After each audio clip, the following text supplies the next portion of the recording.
Olá, seja bem-vindo ao programa AB Cérebro TV. É um programa de divulgação sobre neurociências e nós estamos com a nossa série especial voltada para acidente vascular cerebral. Eu tenho um grande prazer de ter aqui conosco a Sara Almeida, que é fisioterapeuta, acabou de terminar doutorado num assunto super bacana que ela vai estar falando conosco, que é um transtorno do sono, mais especificamente a apneia do sono e a sua relação com acidente vascular cerebral. Tudo bom, Sara? Tudo bom, professor Lee? Obrigado pelo convite.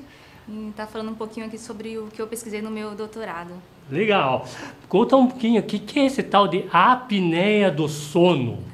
Bom, a apneia do sono as apneias são eventos obstrutivos, no caso da apneia obstrutiva do sono, são eventos obstrutivos que acontecem por fechamento da via aérea, que pode ser parcial ou completo. Parcial a gente chama de hipopneia e quando é uma obstrução completa a gente chama de apneia, que acontece na via aérea superior durante o sono.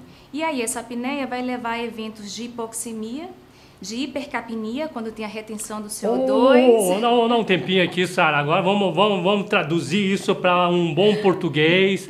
Temos alguns termos aqui.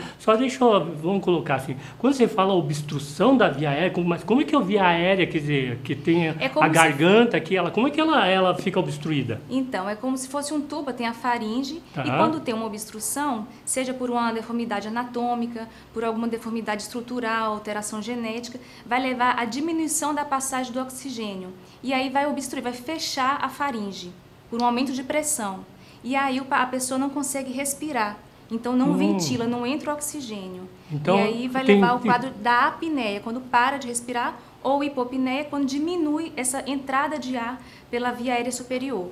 Tá certo. E aí esse paciente, essa pessoa, ela pode ter despertares durante a noite, ela vai ter interrupção ou fragmentação do sono durante a noite, ela pode ter eventos, essa apneia pode levar à alteração do sono, à irritabilidade. Durante o dia ela fica com sonolência diurna excessiva, porque ela não dorme bem. Não dorme à noite, né? Não dorme. E me diga uma coisa, geralmente acho que o casal, né, o marido, a esposa, geralmente a mulher fala, né, meu marido tal, ele para de respirar. Geralmente é esse cenário. Ou fala que ronca. Ronco é um sinal que alguma coisa está obstruindo, é isso? O ronco é um dos principais sinais de que está tendo alguma alteração nessa entrada e saída de ar. O ronco, a sonolência diurna excessiva, então quando a pessoa reclama durante o dia que ela faz algumas atividades, ela pega no sono. Tem pessoas que enquanto conversa ela dorme, então é um dos eventos que dorme, de tanto é a sonolência durante o dia. Parece algum dos meus alunos. Ou então enquanto dirige, é muito perigoso, porque a pessoa que dirige ou que faz algum trabalho, que dirige carro, então é bem recorrente. E além do ronco, tem a questão da obesidade, que está bem relacionado à apneia do sono, porque a pessoa obesa, ela tem uma circunferência aumentada do pescoço, e aí leva a uma maior obstrução de via aérea também.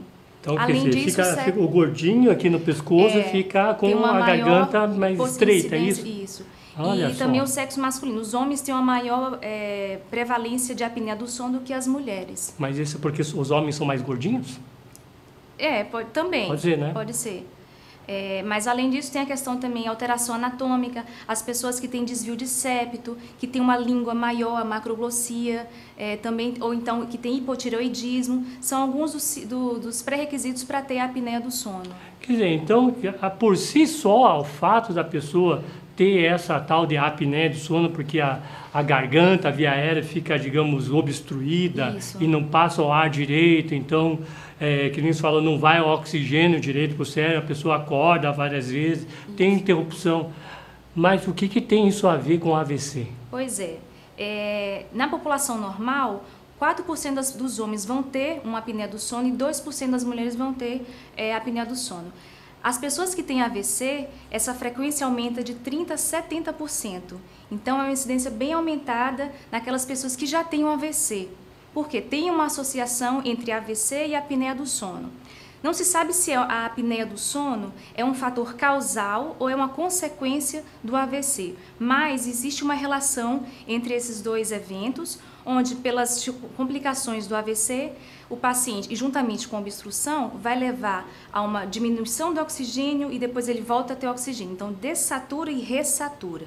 E esse processo durante a noite, acontecendo várias vezes durante a noite, vai levar a um quadro inflamatório, à liberação de radicais livres, à liberação de mediadores pró-trombóticos e pró-inflamatórios. Nossa, quanta coisa, hein?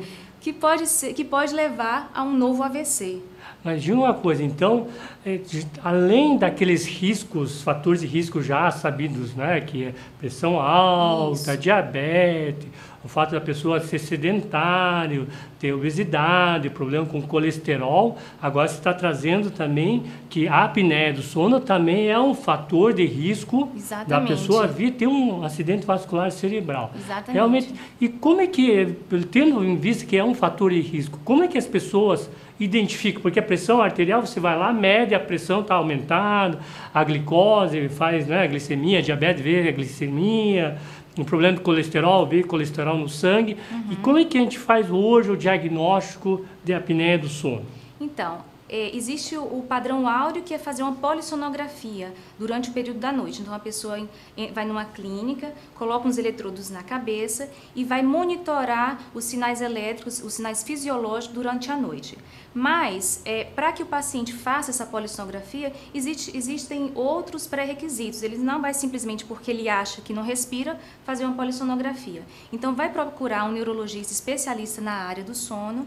E aquele paciente que fala que ronca muito, ou então que o acompanhante fala que ele ronca muito, que ele para de respirar durante a noite, que ele acorda engasgando com o próprio ar, porque ele para de respirar e depois ele volta a respirar e ele engasga. Então, isso tudo são sintomas que a pessoa pode ter. Ele já pode ficar alerta. Então, mais cheinho, ronca, isso, a pessoa mais obesa, que durante o dia tem a sonolência diurna excessiva. Cai assim, dorme onde parar. Enquanto conversa, dá aqueles cochilos, fecha o olho, cochila e volta, enquanto conversa, enquanto trabalha. Então, são alguns sinais que a gente pode demonstrar que ele pode ter uma apneia do sono.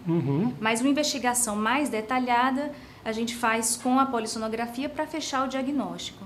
Mas você estava falando que o problema na obstrução, a gente não tem que fazer alguma imagem aqui da via aérea para você ver que não tem alguma coisa que está obstruindo as vias aéreas? Isso vocês não há uma necessidade de se fazer isso?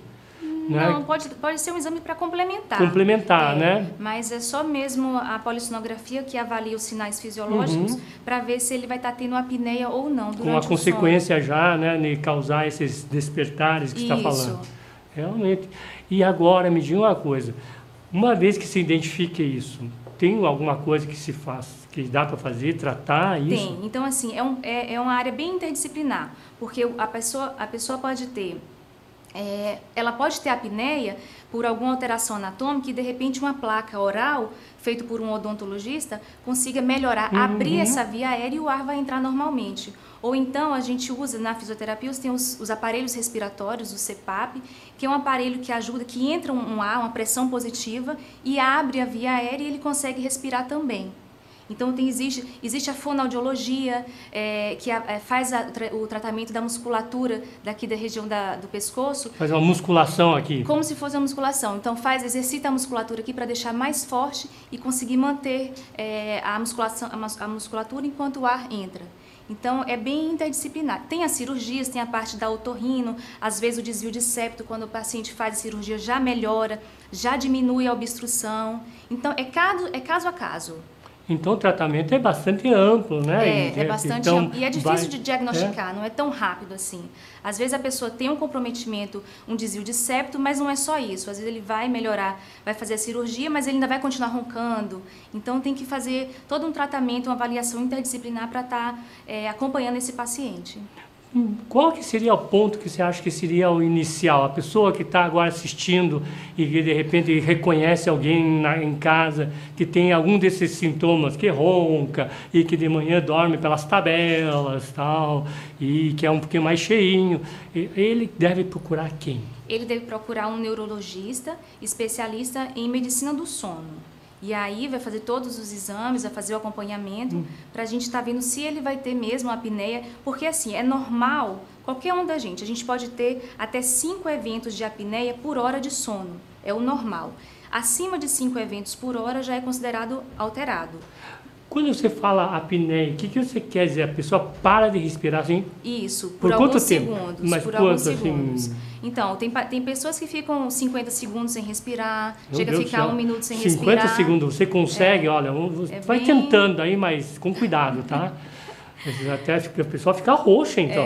Fica. É? Então, assim, e aí, quando ele tem quando ele começa a parar muito de respirar à noite, que a esposa percebe, ou o esposo percebe, já pode ser um indicativo de que ele tem essa apneia.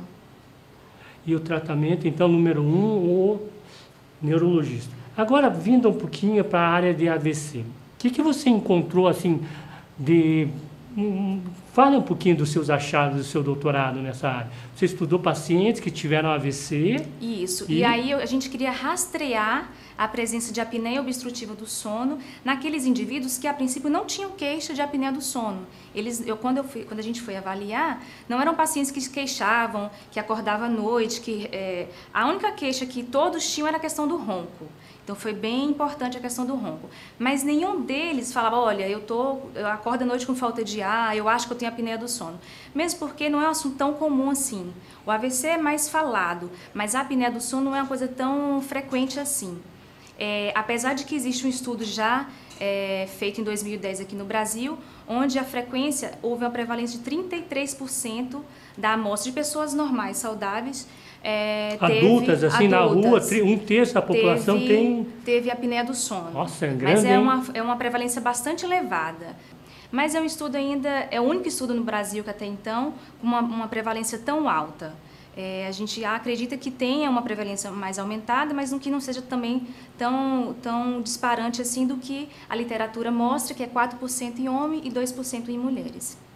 E agora me diga uma coisa, você falou que então os pacientes que tiveram AVC no seu estudo, quantos tinham apneia do sono? Pois é, na nossa amostra, 76% teve um índice de apneia e hipopneia aumentado. Ou seja, eles tinham apneia do sono de leve, moderado a grave. E eram pacientes que a princípio não tinham nenhuma queixa. E isso, com o passar do tempo, pode ter um efeito bem deletério, porque a pessoa vai tendo essas paradas de respiração durante a noite, que pode levar a um novo quadro de AVC. Além das complicações cardíacas também. Sim, me diga uma coisa, você chegou a identificar quem são esses pacientes pós-AVC que teriam maior, digamos, que a gente tem que ficar de olho e tal? Pois os pacientes hemiplégicos, que um lado ficou paralisado, né? Que fica um lado todo paralisado, eles tiveram um índice de apneia e hipopneia aumentado maior do que aqueles pacientes que tiveram hemiparesia, ou seja, eles tiveram uma fraqueza do lado da metade do corpo. Mas também não foi uma diferença, não teve uma significância estatística.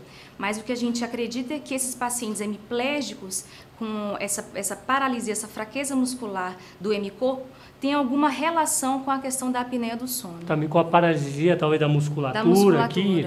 Realmente é um sinal de alerta até, né? Que talvez muitas pessoas acabam não... E assim, a maioria das pesquisas acontece na fase aguda. Então, avalia muito a apneia do sono na fase aguda, enquanto o paciente ainda está internado. E a gente avaliou na fase já crônica, semiaguda crônica. Quanto tempo depois? Assim? 3 a 4 meses pós o icto. Então, mesmo assim, a gente conseguiu pegar... Porque tem pacientes que têm a apneia na fase aguda e que, com o passar do tempo, ela diminui ou até ela elimina aquela apneia. Mas mesmo assim a gente conseguiu pegar aqueles pacientes numa fase mais avançada que tinham esse quadro de apneia, de índice de apneia e hipopneia aumentado. Realmente, isso é um alerta, né, para as pessoas que trabalham com os pacientes com AVC, porque acaba tendo um fator de risco a mais, aqui, né, que precisa ser levado em consideração. Isso. E que, às vezes, pelo que você estava falando, a única queixa que o paciente tem é só um ronco. Muitas vezes é só um ronco. Só isso. E acaba não tendo um outro, digamos, sinais, sintomas de ficar mais sonolento, quer que seja. O que você recomenda nesses casos, assim, paciente pós-AVC? Tem algum grupo, que você falou já, um paciente que está mais acometido, um lado do corpo paralisado, esse aí tem que fazer polissonografia, você acha que é recomendado a gente realmente fazer essa avaliação nesse momento? Eu acho que, pelo que eu pesquisei e pelo que tem hoje em dia em relação à pesquisa científica, os pacientes que têm uma maior suspeita ou que são obesos, pacientes que já têm histórico de hipertensão arterial sistêmica porque já tem relação também com a apneia do sono, pacientes que têm um comprometimento motor maior, que têm história de ronco ou que já tinham algum histórico de apneia obstrutiva, que eles possam fazer sim um atendimento, um acompanhamento durante o passar do tempo, na fase aguda e na fase crônica, para a gente estar monitorando essa apneia, se realmente ele vai ter apneia e se vai perdurar durante os meses, para depois tratar essa apneia do sono.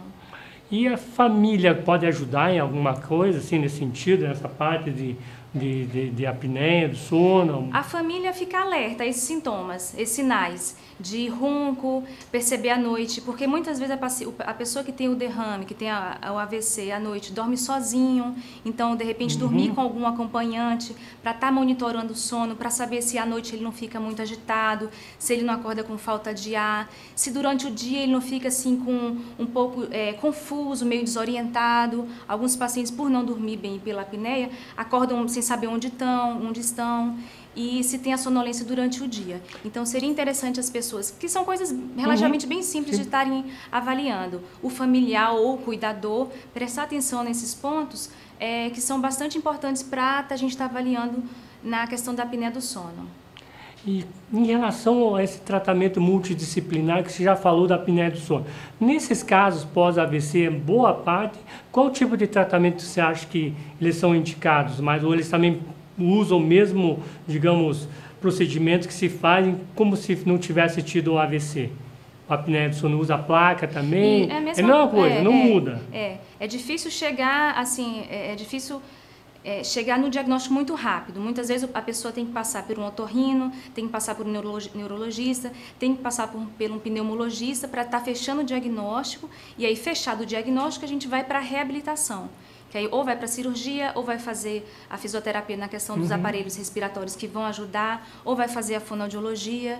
Então, mas até para fechar o diagnóstico, muitas vezes ainda demora um pouco mais. Você falou anteriormente do aparelho, né, o CPAP. O que é isso? O CPAP é um aparelho que utiliza uma pressão positiva na via aérea, ou seja, coloca uma máscara, a pessoa vai respirar no aparelho, uma pressão positiva vai passar pela máscara, ele vai inspirar, vai abrir aqui o pescoço, a via aérea, e o ar vai entrar. E aí ele consegue ventilar e não tem mais aquelas apneias do sono. Mas isso a pessoa usa uma máscara, usa uma assim, máscara. É um inconveniente, assim, não é uma coisa muito agradável de estar usando, porque a pessoa muitas vezes vai usar durante todo o período da noite. Então, assim, até para o acompanhante não é uma coisa agradável de estar vendo. Muitas vezes o paciente ele não gosta, mas muitas vezes é a única solução para ele, quando a apneia é muito grave. Quando não, dá para a gente usar outras possibilidades. Isso aqui, o governo, o Sistema Único de Saúde, pela tua cara, acho que não cobre, é isso? É bem difícil ainda. É difícil até de fazer a polissonografia. É bem difícil o acesso para fazer o diagnóstico que dirá o tratamento. Realmente são alguns percalços que se adicionam à dificuldade de chegar ao diagnóstico. Mas acredito que através da pesquisa, né, a gente consiga comprovar a importância e a melhoria também, né? O impacto que isso está trazendo. Tudo jóia. Agora a gente vai falar um pouquinho mais pessoal aqui, Sara. Você fez uma educação superior, fisioterapia, fez especialização, fez mestrado, fez doutorado. Isso. Conta um pouquinho, porque certamente tem várias pessoas que estão aí no início da carreira e estão meio decidindo se vão para o mercado trabalhar, se continuar na academia. Conta um pouquinho a tua trajetória e queria que você deixasse uma mensagem para essas pessoas que estão te assistindo aí. Bom, eu sou fisioterapeuta, eu sou formada há 11 anos, eu sou baiana, mas eu fiz a faculdade de Vitória, no Espírito Santo, depois vim para cá para fazer especialização, a princípio eu ia ficar só 1 ano e estou aqui há 10 anos. Então, me envolvi na pesquisa. Alguém te enrolou aqui de 1 ano, ficou 11 anos? Eu mesma. A pesquisa me enrolou. Porque eu me apaixonei pela pesquisa e aí fiz o mestrado, fiz o doutorado. Agora vamos continuar no pós-doc. E eu acredito que para seguir essa área, O principal fator é ter a curiosidade da pesquisa, a pessoa querer descobrir outras coisas, não ter informação passivamente, ir atrás da pesquisa, ir atrás da informação ativamente, e para mim é o meu ganha-pão, assim, é a minha fonte de alimento, a pesquisa é o que me realiza. Legal. Bom, obrigado, Sara, pelo teu tempo aqui, pelas suas palavras. Você que está assistindo, fique ligado até os próximos episódios do AB Cérebro TV.